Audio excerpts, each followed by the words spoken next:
Hoje vamos caminhar aí com Marcos 11, a partir do versículo 1. Você que acho que está no celular, não consegue abrir a Bíblia do celular ali, vamos lá na Bíblia escrita mesmo. Eu tenho aqui, ó, caso falhar aqui o eletrônico, eu tenho aqui a Bíblia por escrita aqui também. E a gente vai aí caminhar a partir do versículo 1, Marcos 11, tá? E quem Tá não bom. convidou ainda, ó, aperta o aviãozinho aqui, chame mais pessoas, né? Divulgue aí o culto, chame ela para a igreja, que hoje está aqui virtualmente, né, estabelecida, mas é tão real quanto os nossos encontros lá presenciais. Estão um pouquinho longe, mas, né? Estão um pouquinho longe, mas em Cristo estamos todos unidos aqui, né, Giovanni? Amém, Renato. Verdade. Vamos lá. Marcos 11, a partir do versículo 1. Quando se aproximaram de Jerusalém e chegaram a Betfagé e Betânia, perto dos Montes das Oliveiras, Jesus enviou dois de seus discípulos, dizendo-lhes: Vão ao povoado que está diante de vocês. Logo que entrarem, encontrarão um jumentinho amarrado, no qual ninguém jamais montou. Desamarrem-no e tragam-no aqui.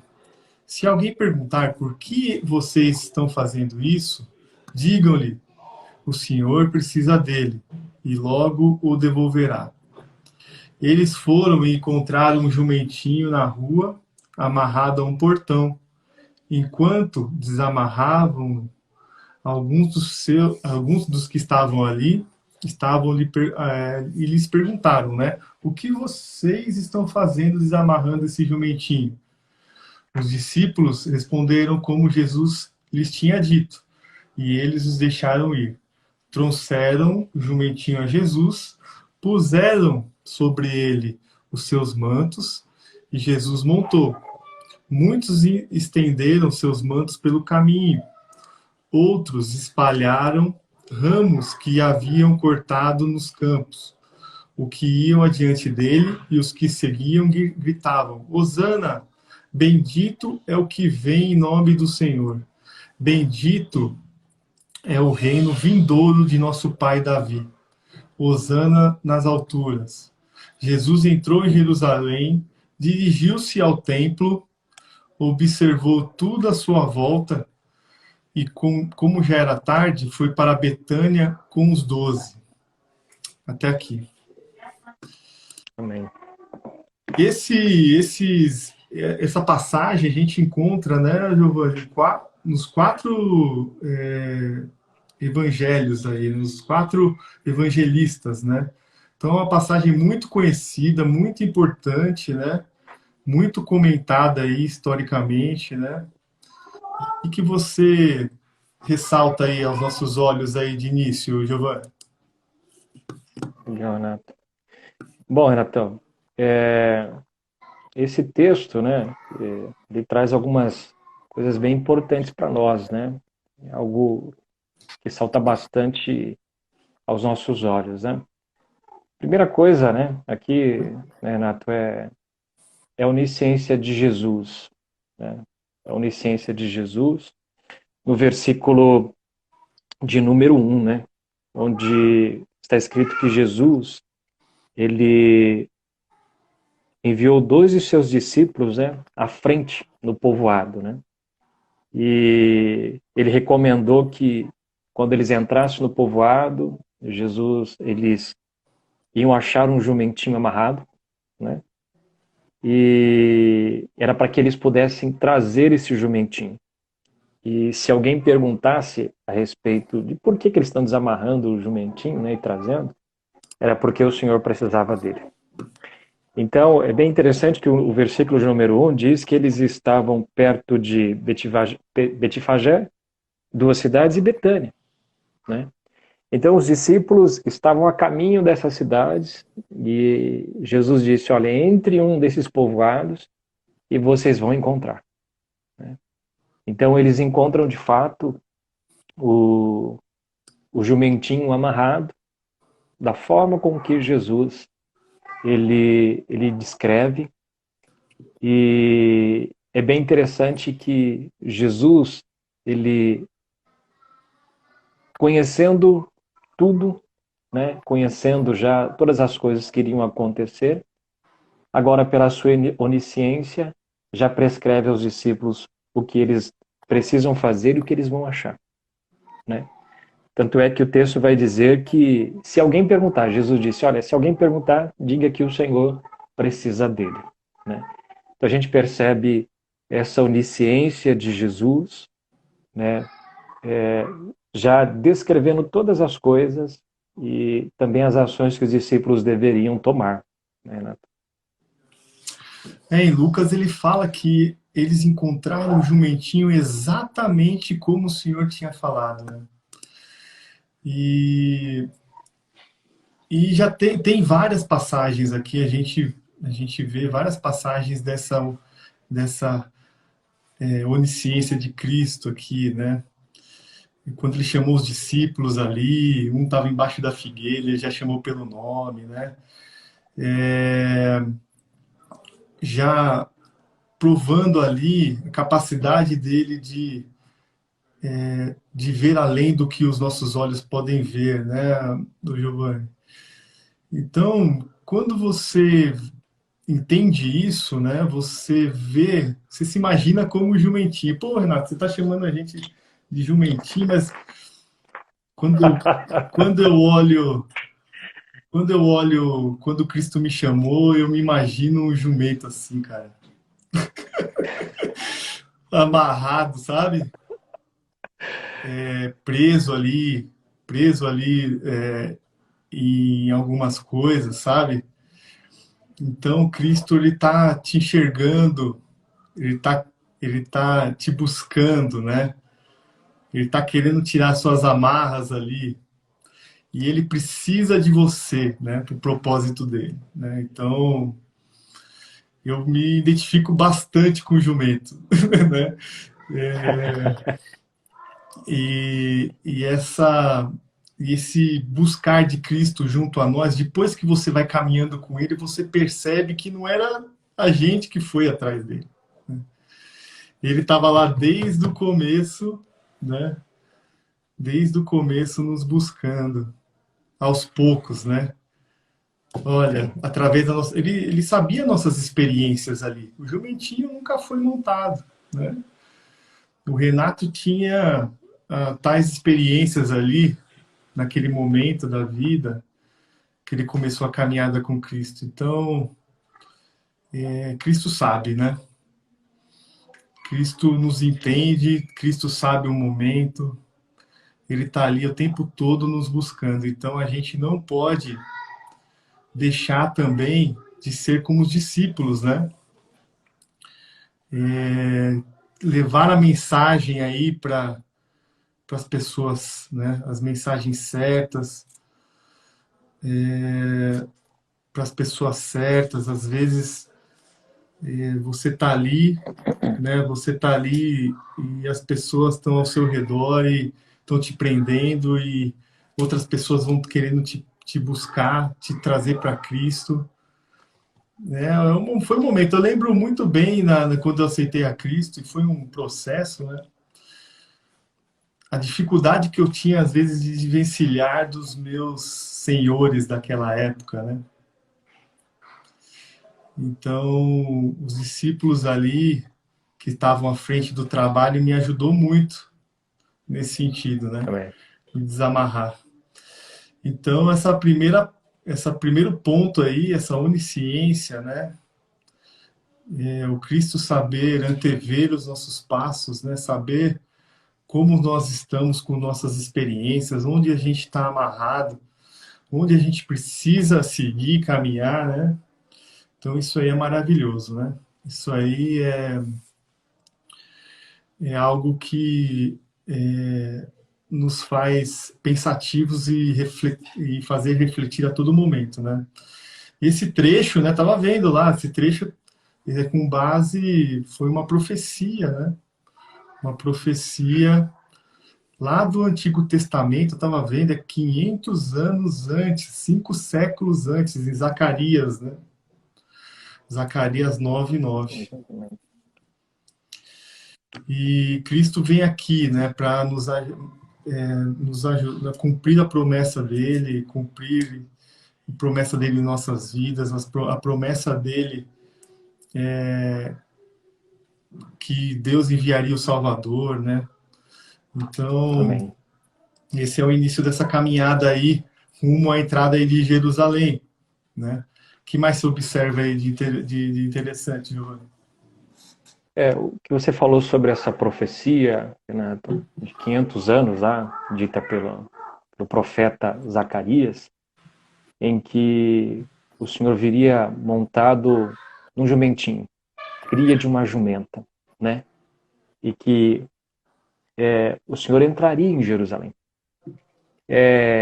Há uma tradição, né, que é bem interessante, que diz que esse simbolismo do jumento, né, Jesus sentado no jumento, ele faz referência, né, a uma tradição oriental, em que o jumento era um animal de paz, né? Bem diferente, né, de um cavalo, né? Um cavalo onde um rei ou um governador, que na época, né, então Jerusalém governada pelo Império Romano, então se Jesus entrasse em Jerusalém montado num cavalo, é porque ele queria a guerra. E segundo a tradição, como Jesus ele entra em Jerusalém montado num jumento, estaria trazendo a paz, né? Então, é bem interessante porque Jesus, quando entra, ele entra em Jerusalém montado exatamente numa cria de jumento, num jumentinho. Ah, que beleza, hein? Ganhei um beijo de bônus, hein? Nossa, que bônus, hein? Muito gostoso. Então, quando Jesus ele entra em Jerusalém montado no jumentinho, ele está entrando em Jerusalém exatamente para indicar que ele traria a paz, que o Senhor traria a paz, que ele é o Senhor da paz e não o Senhor da guerra. Então, a profecia ela se cumpre porque Jesus entra em Jerusalém desta forma, não empunhando uma espada como os judeus esperavam, mas ele entra em Jerusalém. Pai, posso jogar chão? Posso jogar chão? Não, só um momento. Não tem problema. Ele entra em Jerusalém, é porque um deu beijo, agora vem os dois, mais dois, né? Tem mais dois. Então ele entra em Jerusalém como o príncipe da paz. Ele entra em Jerusalém não como o príncipe da guerra, mas como o príncipe da paz. Então, esse texto está envolto exatamente das profecias do Antigo Testamento, cumprindo-se em Jesus e apontando exatamente para um ato, para algo esperado desde o Jardim do Éden, que seria a nossa redenção através de Jesus, o príncipe da paz que entra agora em Jerusalém. É bem interessante, né? Eu sou de família católica, né, meu? Quando eu ouvia falar no Domingo de Ramos, eu não entendia muito bem, né? Muitos primos meus ficavam brincando comigo, que meu nome... Tem uns tios que ficavam brincando comigo, olha, você deveria se chamar Ramos, porque eu nasci no Domingo de Ramos, né? Dia 4 Olha de que legal. abril, né? E aí eles ficavam brincando comigo, né? Pô, ô Ramos, vem aqui e tal, né? E é uma tradição que é uma tradição, né, que a gente ouvia muito falar ali, né? E a grandeza disso, né? A entrada triunfal mesmo, né? Que isso representa, né? É algo assim que maravilhoso. Eu não entendia esse contexto todo, né? Depois que eu vim mais aprendendo sobre a passagem, a gente, e você mesmo falando agora, ensinando bastante a gente aqui, relembrando bastante as questões, foi um negócio marcante, né? Foi a semana ali marcante, a semana ali de Cristo ali até a crucificação na sexta, né?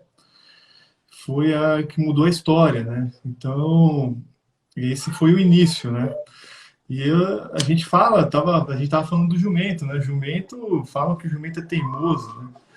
Falam que o jumento ele é meio difícil de montar, né? Você estava vendo, eu fui atrás de ver algumas coisas a respeito de jumento, né? Então, o jumento que nunca foi montado, né? O mestre ali, a pessoa que está conduzindo o jumento, tem que ter muita habilidade, né? Para montá-lo a primeira vez, porque ele tem um senso assim de perigo, né? Um Sim, senso de perigo assim que faz ele empacar, né? Empacar. Então, foi o primeiro milagre aí que Cristo fez aí. É, nessa parte, nesse trecho que a gente está vendo, né? Mais um milagre, né? Primeiro não, mas mais um milagre foi domar esse jumento aí e fazer ele manso e tranquilo para completar aí a caminhada dele, né? E assim, eu acho que a partir daí você começa a ver aí o segundo ponto, né? O segundo ponto que eu separei aqui pra gente, Giovanni, é a questão dos ramos, né? Eu estava dando uma pesquisada, os ramos, ele tem aí um simbolismo muito grande, né? Para a vitória, para o sim. triunfo, né? Ele tem um simbolismo bem grande. Deixa eu ver aqui onde eu separei o trechinho do segundo ponto. Tá aqui, ó. Então, foi incrível como que as coisas, né? Todo mundo que estava ali, João fala muito que Jesus estava muito conhecido ali na região por causa dos milagres, principalmente ali na ressurreição de Lázaro, né? Então as Sim. pessoas estavam, Jesus estava na boca do povo, né? Ali. Então, e essa entrada, né? Como Cristo começou a caminhar com o jumentinho, as crianças ali, o povo ali, né? E os ramos sendo colocados aí aos pés de Cristo. Então, acho muito algo sobrenatural ali no momento, né? Que se encaixa assim, né? Na passagem e descrita como a gente falou pelos quatro Evangelhos, né? evangelistas, né? O que você acha dessa passagem, desse trecho? Nato, assim como você, né, esse texto, né, onde o versículo 8 vai dizer que muitas pessoas estenderam as suas capas no caminho, né, as suas roupas, e outras espalharam no caminho ramos que tinham cortado dos campos, né? Então, imaginando, né, como o Alan nos ensina bastante, né, eu penso assim naquela procissão tão grande, né, os discípulos à frente, Jesus está caminhando atrás com o jumentinho, as pessoas colocando, né, as suas roupas para que o jumentinho possa passar por cima das roupas e cortando os galhos de palmeira, né, os ramos, né, de palmeira e colocando ali para que Jesus pudesse passar. Então é uma entrada triunfal mesmo, né, de Jesus em Jerusalém. E como você bem disse, né, Renato, para algumas religiões da Mesopotâmia, o, esses galhos, né, ou esses ramos, né, de palmeiras, significavam imortalidade. Então, o próprio Jesus, que é o príncipe da paz, está entrando agora em Jerusalém, montado no jumentinho, anunciando a paz, e que esses galhos de palmeira estão anunciando esta ressurreição, esta imortalidade de Jesus, que viria a se cumprir no próximo domingo, né? Ele entra em Jerusalém anunciando que daqui uma semana haveria a sua paixão. A paixão por nossas vidas, a paixão por nossas almas. E olhando para esse texto, ele vai se encaixando, como você bem disse, Ana, todas as coisas. O jumentinho, não o cavalo de guerra, né, que anuncia paz. Os galhos de palmeira, agora anunciando essa imortalidade, que o nosso Jesus é invencível e que ele iria à morte, mas que ressuscitaria. para a glória de Deus e para a salvação daqueles que creem. Então, esse texto vai trazendo para nós, vai jorrando vida para o nosso coração, né? E é um texto muito importante para nós, né?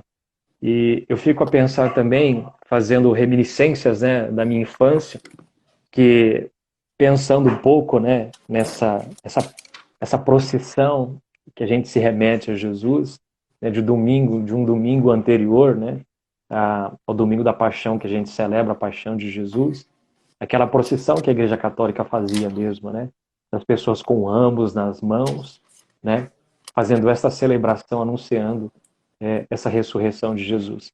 Então isso é muito tremendo, né? Verdade. Osana significa ali salva-nos, por favor, né? É uma expressão religiosa da época, né? É uma expressão de alegria, né? Eu tenho um trecho em Mateus que eu gosto bastante, que tem as crianças, né, falando isso, né? Hosana ao filho de Davi, né? É, o Jesus estava no templo esse momento, né?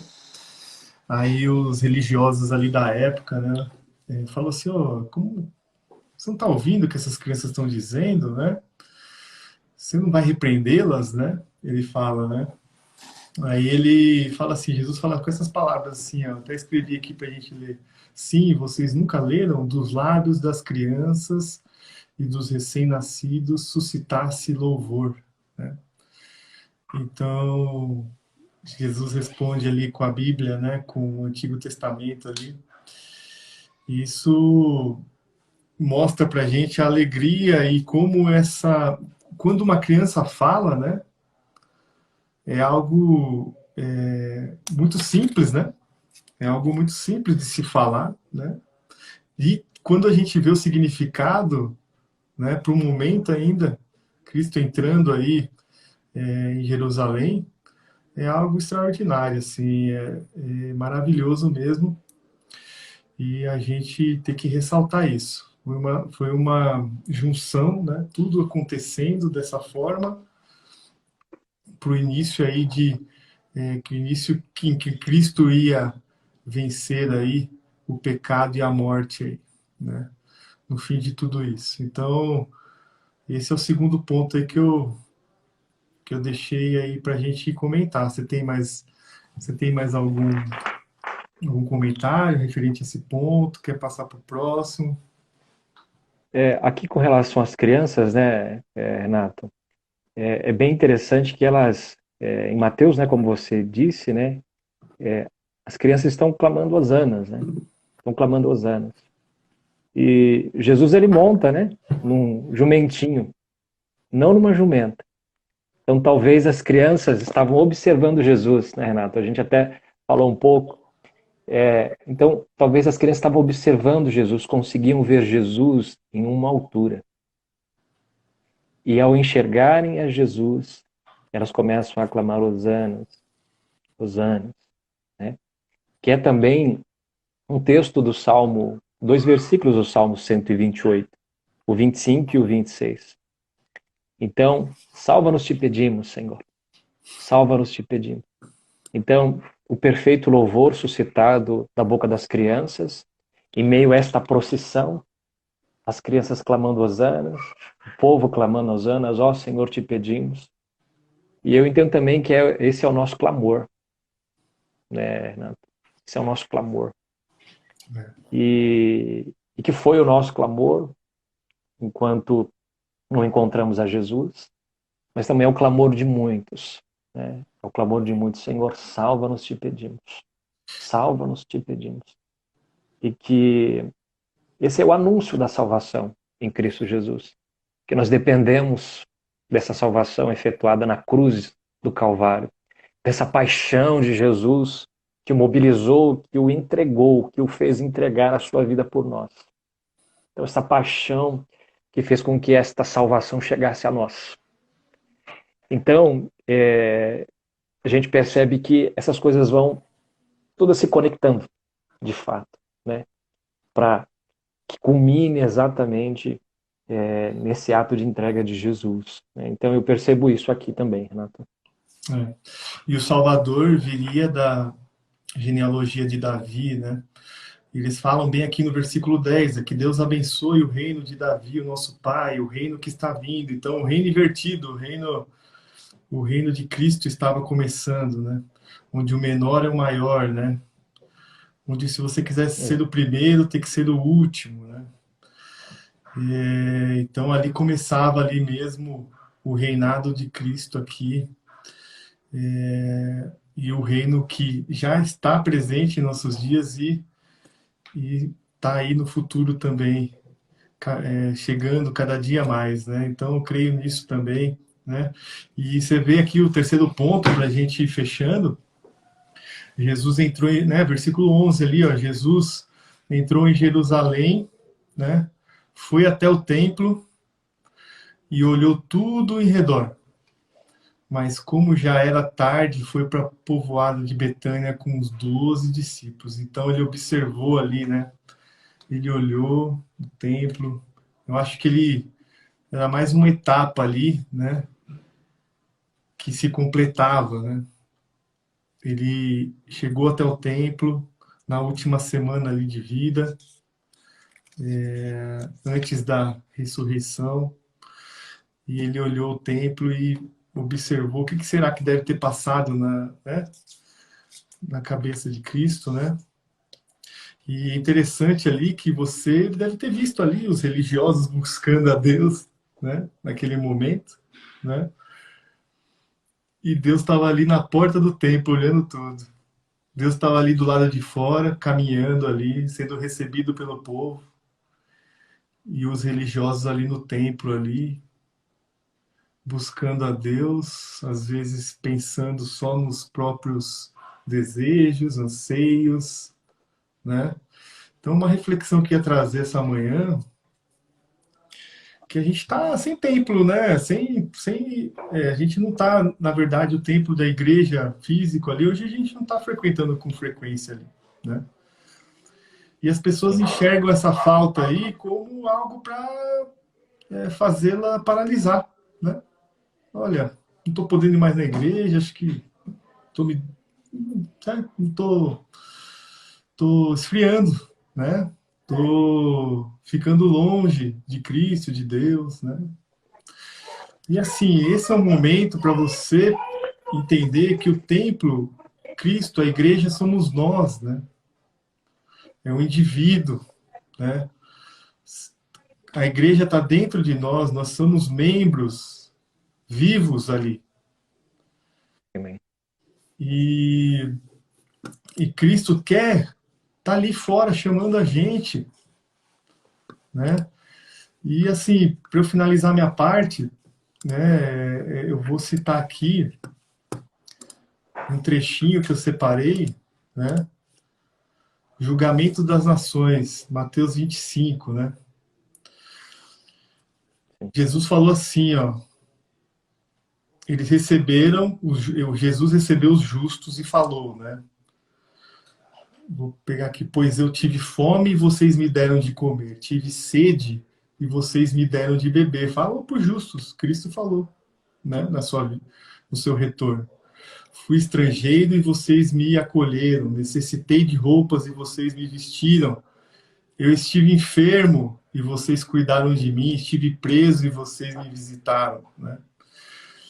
Então os justos responderam, né?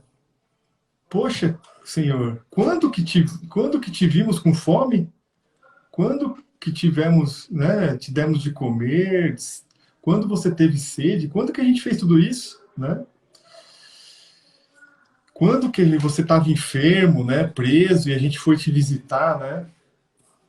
Aí Cristo fala assim, ó, digo a verdade, o que vocês fizeram a algum dos meus menores irmãos, a mim fizeram. Então Cristo, sabe, até emociona um pouco. Cristo tá aí fora, nos esperando, tá ali, a gente está ali concentrado nos nossos próprios problemas, né? Nos nossos afazeres, nas nossas solicitações, mas Cristo está ali, né? Cristo está ali com fome, com sede, né? Preso, necessitado, né?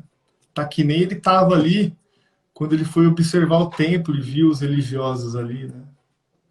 E eles fizeram o quê? Açoitaram, né? Expulsaram, quiseram matar, né?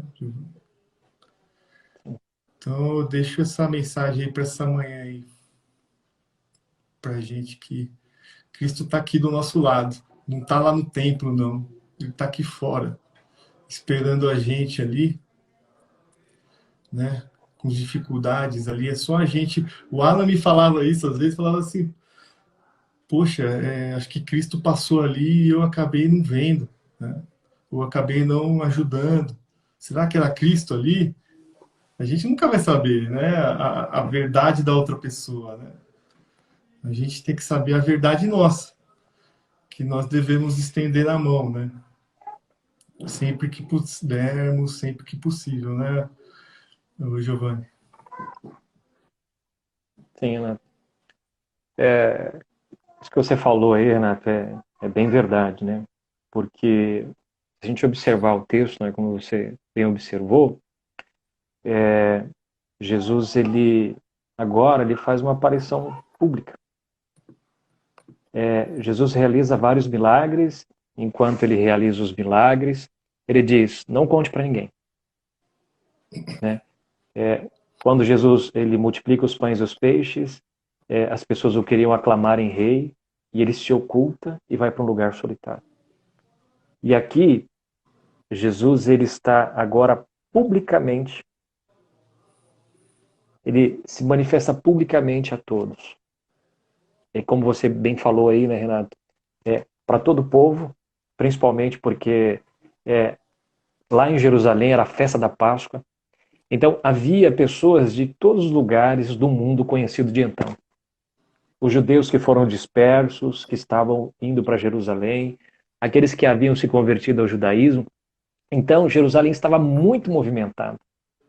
Então Jesus aparece publicamente, exatamente para chamar a sua atenção, chamar a atenção de todos para a sua paixão, para o ato que ele iria concretizar na cruz do Calvário. E aí, como você bem disse, Renato, né, a respeito sobre esta salvação e a respeito desta salvação, em que agora Jesus ele estava chamando a atenção de todos. Será que nesse momento também, né, Jesus não está chamando também a nossa atenção? Não mais agora para o ato que ele iria fazer, não, mas pelo ato que foi feito. Então, e aí faz todo sentido mesmo aquilo que você falou, em que nós temos sim muitas pessoas do lado de fora, né, ou nesse momento tão difícil, né, esperando receber, né, de nós, o povo de Deus, essa palavra de salvação que foi efetuada por Jesus, pelo ato de Jesus, pelo ato salvífico de Jesus, e que de fato, sim, muitos estão presos, muitos estão aprisionados, muitas pessoas estão com fome, e esta fome é a fome desta salvação, essa fome que nós sabemos que todo ser humano tem. Então, assim, Renato, de fato, nós somos esta igreja de Jesus, que carregamos esta mensagem, e que é esta mensagem da paixão de Cristo, essa paixão que levou a Jesus a dar a sua vida por nós, e que nós também podemos fazer como Jesus, né? Entrar e anunciar a paz daquele que deu sua vida por nós. Então, eu percebo isso aqui também, Renato. Muito bom, Giovanni, muito bom. Amém, viu? Muito bom caminhar aí nessas reflexões aí junto ao Evangelho de Marcos. A gente aprende mais do que ensina, aprende muito mais, né? Isso é para nós, né? Para todos nós. E Deus é maravilhoso, está aí nos direcionando, nos fortalecendo. Deus abençoe sua vida aí. Para mim, por hoje, se alguém quiser comentar mais alguma coisa, fica à vontade. Vamos encerrando aí o domingão aí, né,